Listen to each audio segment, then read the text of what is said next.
여보, 요즘 가게 많이 바쁘지? 일손 부족하진 않아? 무슨 소리야? 요즘 매출 떨어지고 장사 안 돼 죽겠는데. 이 근처에 작년부터 올해까지 새로 생긴 프랜차이즈 카페만 몇 개인 줄 알아? 이미 아르바이트는 다 내보냈고 이번 달 지나면 직원도 한 명 내보내야 할 판이야. 그 정도야? 당신 가게는 그래도 단골 손님 많잖아. 프랜차이즈 카페한테 손님 뺏길 정도는 아닌 걸로 알고 있는데. 그것도 옛말이지. 요즘 옆에서 1,500원, 1,000원 이런 식으로 자꾸 가격으로 밀어붙이는데 나라고 용 빼는 재주가 있어? 그냥 목숨만 살려달라고 납작 엎드려 버티는 수밖에. 이러다가 가게 그만두고 당신 벌어오는 돈으로 집에서 살림이나 할까봐.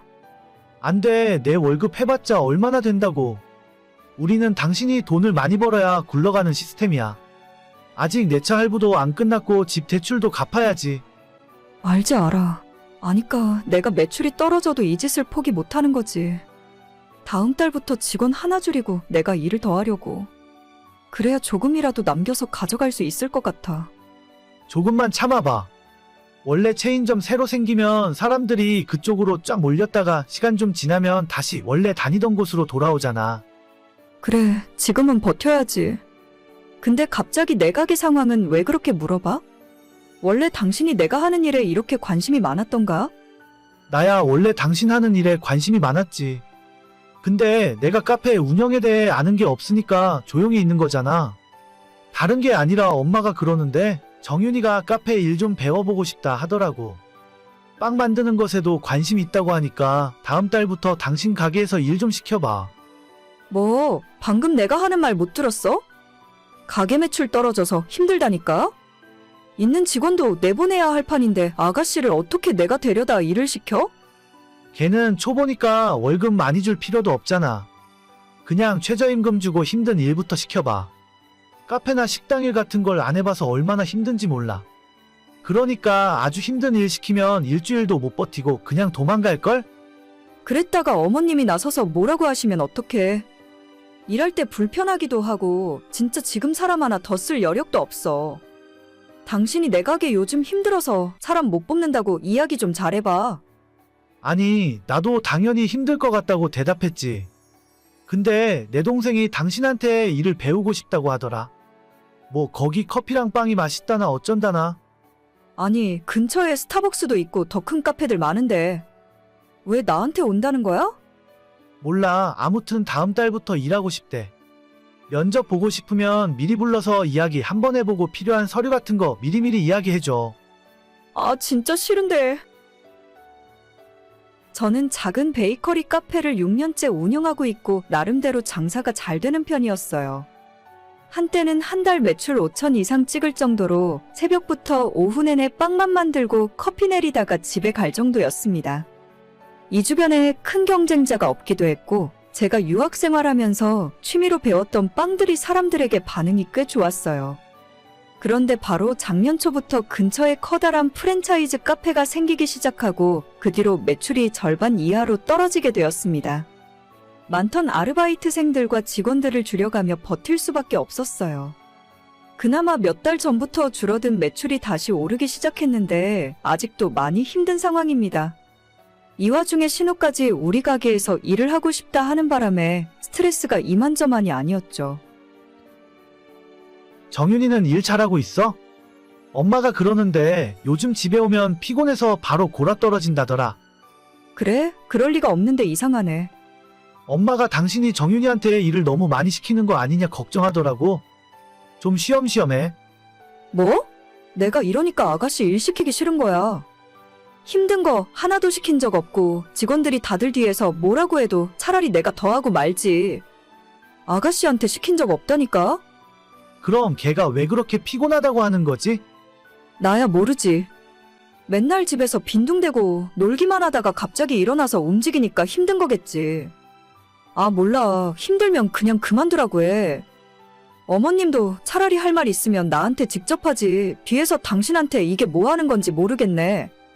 그럼 그냥 주문받고 계산하는 거라도 시켜. 그건 그렇게 안 힘들잖아. 주문받는 게 얼마나 스트레스 받고 힘든데. 그리고 빵 만드는 법 배우고 싶다며? 그렇긴 한데 막상 해보니까 힘든가 봐. 그냥 편한 거 시켜 계산하는 거. 계산하는 거 힘들다니까? 아, 몰라. 그럼 당신이 그거 시키라 했다고 내일부터 아가씨 계산대 앞에 박아 놓을 거야. 그래, 무거운 거 들고 걸어 다니니까 힘든가 봐. 당분간 적응할 때까지는 그런 일이나 시켜. 몰라. 나도 슬슬 참는데 한계가 있어. 여기서 더 건드리면 가만히 안 있을 거니까 알아서 해. 당신이 조금만 참아봐. 뭘 시켜도 힘들다고 징징대기 때문에 신우랑 일한 뒤로 스트레스가 더 커졌어요. 왜 내가 내 돈 주고 사람 쓰면서 2배로 더 힘들어야 하는 건지. 힘들면 그만두라는 식으로 좋게 돌려가며 이야기했지만 눈치 없는 신우는 열심히 한다고 말만 하면서 전혀 달라지는 모습이 없었어요. 원래 일하던 우리 직원들도 신우 때문에 피해보는 것 같고 어떻게 빨리 내쫓아야 된다고 생각했었는데 며칠 전에 진짜 사고가 터지고 말았습니다. 이런 일로 무슨 경찰까지 불러? 정신이 있는 거야, 없는 거야? 도둑은 잡아야지. 나 절대 합의 안 해. 진짜 콩밥 먹게 할 거야. 너 미쳤어? 피해 금액이 얼만데? 얼마 갖고 이러는 거야? 계산대 맡긴 지난 일주일 동안 매일 꼬박꼬박 잘도 해드셨더라고. 지금 다 일일이 확인하고 있으니까 조금 기다려봐. 애가 용돈이 필요하니까 몇만 원 정도 가져갔나 봐. 그거 내가 갚아준다니까. 빨리 경찰한테 당신이 뭔가 착각한 것 같다고 신고 취소한다고 해. 지금 계산 끝났네. 하루에 작게는 15만 원, 많게는 30만 원 가져간 날도 있어. 총 180만 원이네. 이거 당신이 갚아줄 거야? 뭐, 180만 원? 뭔가 착각한 거 아니야? 어떻게 며칠 동안 그렇게 큰 돈을 가져가? 그러게나 말이야. 현금 결제 들어오는 거 전부 취소 처리하고 자기 주머니에 넣었더라고. 진짜 생각이 있는 건지 없는 건지 모르겠다. 기계에서 취소 처리하면 내가 모를 줄 알았나? 걔가 그런 일을 한 번도 안 해봐서 그래. 그냥 한 번 봐주고 넘어가. 아니, 나 절대 그럴 생각 없어. 이번 기회에 정신 똑바로 차리게 해줘야지. 야, 너 진짜 이럴 거야? 이러면 앞으로 우리 식구들 얼굴 똑바로 못 봐. 괜찮아. 어차피 앞으로 안 볼 생각이었어. 그게 무슨 소리야? 당신이랑 당신 식구들한테 질렸다고 이제. 그냥 여기서 끝내자. 끝내자니 그게 무슨 소리야? 끝내자고.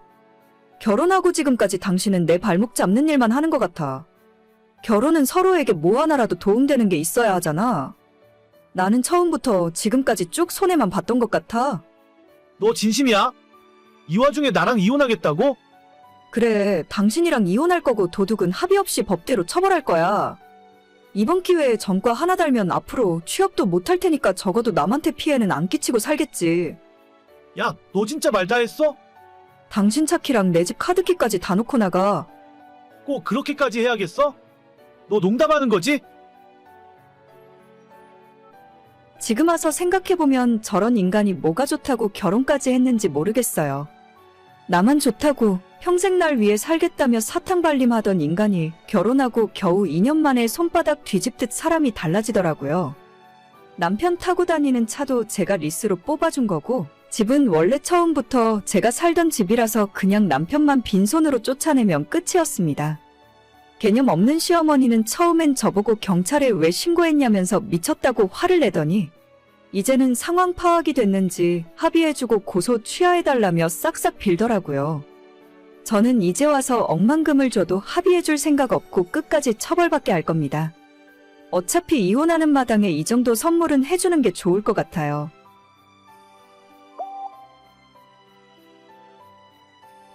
여보 지금 어디야? 집에 있는 거 맞지? 나 아까 퇴근해서 방금 집에 도착했지. 아까부터 그건 왜 자꾸 물어봐? 아니 당신이 집에는 잘 들어갔나 걱정되니까 그렇지? 저녁에 뭐 먹고 싶은 거 있어? 야근 끝나고 가면서 사갈게. 아니야. 당신 늦게 오는데 먹긴 뭘 먹어? 당신이나 저녁 잘 챙겨 먹고 야근해. 그래요. 내가 맨날 바빠서 진짜 미안하다. 결혼하면 당신한테 잘해준다고 그랬는데. 그런 소리를 이제 와서 뭐하러 해? 빨리 들어오기나 하세요. 알겠어. 막차 끊기기 전에 집에 들어갈게. 저는 결혼 3년 차 31살의 여자입니다. 남편은 결혼하기 전부터 저를 좋다고 따라다니던 사람이었고 당시에 남편에게 큰 관심이 없었지만 2년 가까이 연애 한번 하자고 따라다니는 당시의 남편에게 마음을 열어주었어요. 사실 남편의 외모가 키도 좀 작은 편에 전체적으로 제가 좋아하는 스타일은 아니었지만 이 남자라면 평생 바람 피울 걱정은 없이 살 것 같더라고요. 남편을 만나기 전에 사귀던 사람이 제 친구와 바람을 피우면서 친구도 잃고 남자도 잃고 당시에 너무 힘들고 슬펐던 기억이 있습니다. 그렇게 저를 좋다고 따라다니던 남편과 연애를 시작했고 정말 처음부터 끝까지 헌신적으로 제게 잘해주었어요. 연애 2년 만에 결혼까지 하게 되었고 지금까지 3년째 별 이상 없이 잘 지내고 있었습니다. 남들보다 키가 좀 작아도 상관없었고 외모가 별로여도 괜찮았어요. 작은 중소기업에서 만년 대리로 일을 하고 있었지만 돈을 많이 벌어다 주지 못해도 어차피 맞벌이를 하니까 먹고 사는 데는 문제 없었습니다.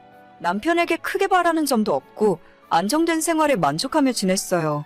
결혼 3년 차에 아이가 없는 것이 좀 아쉬웠지만 조금 천천히 우리가 지금보다 여유가 생겼을 때 아이를 갖기로 하고 둘만의 시간을 즐기면서 살았었죠.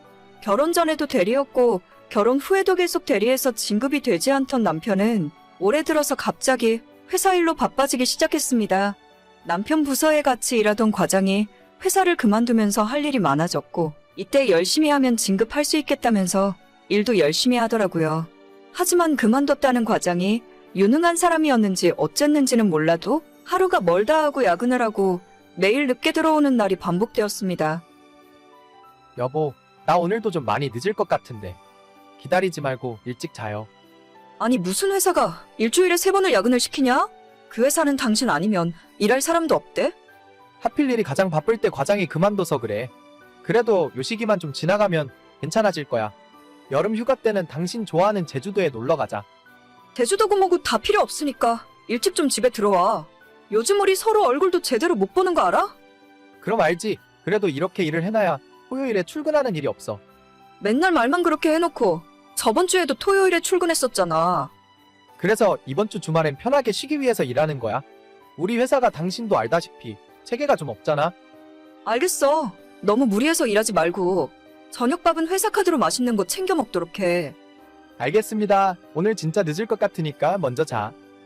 무슨 놈의 회사가 사람 1명 빠졌다고 매일 야근을 시키고 그것도 모자라서 주말에 출근까지 시키는지 모르겠더라고요. 인력이 부족하면 새로운 사람을 뽑아서 충원해줘야 할 텐데 중소기업이라 그런지 뭔가 일 처리하는 것도 답답하고 옆에서 지켜보는 제 마음도 까맣게 타들어갔습니다. 혼자 저녁 먹는 날이 갈수록 많아지고 주말에도 토요일에는 심심치 않게 출근을 하더라고요. 그렇게 일을 하니까 일요일에는 피곤하다고 하루 반나절 내내 잠만 자고 우리가 얼굴 보며 대화하는 것도 드물어지고 외식을 하거나 데이트를 한 적이 언젠지 기억도 잘 나지 않습니다. 저는 남편에게 기대하는 것은 별로 없는데 소소한 부부의 일상이 깨지는 것이 싫더라고요. 이번에 진급을 안 해도 상관없으니 일을 좀 줄이고 나랑 시간을 더 보내달라고 해본 적도 있습니다. 하지만 그럴 때마다 남편은 자기가 이번에 진급을 해야 월급도 오르고 우리 부부가 아이 낳고 살기에 부족함이 없을 것 같다면서 일을 더 열심히 하더라고요. 그러던 어느 날 모처럼 남편이 출근 안 한 토요일이었고 남편은 전날 늦게 퇴근하고 점심때까지 일어나지 못한 채 잠만 자고 있었어요. 저는 남편이 일어나면 밥을 먹이려고 점심 준비를 하고 있었고 요즘 너무 피곤해하는 것 같아서 보약이라도 한 채 지어서 먹여야 하나 고민이 되더라고요.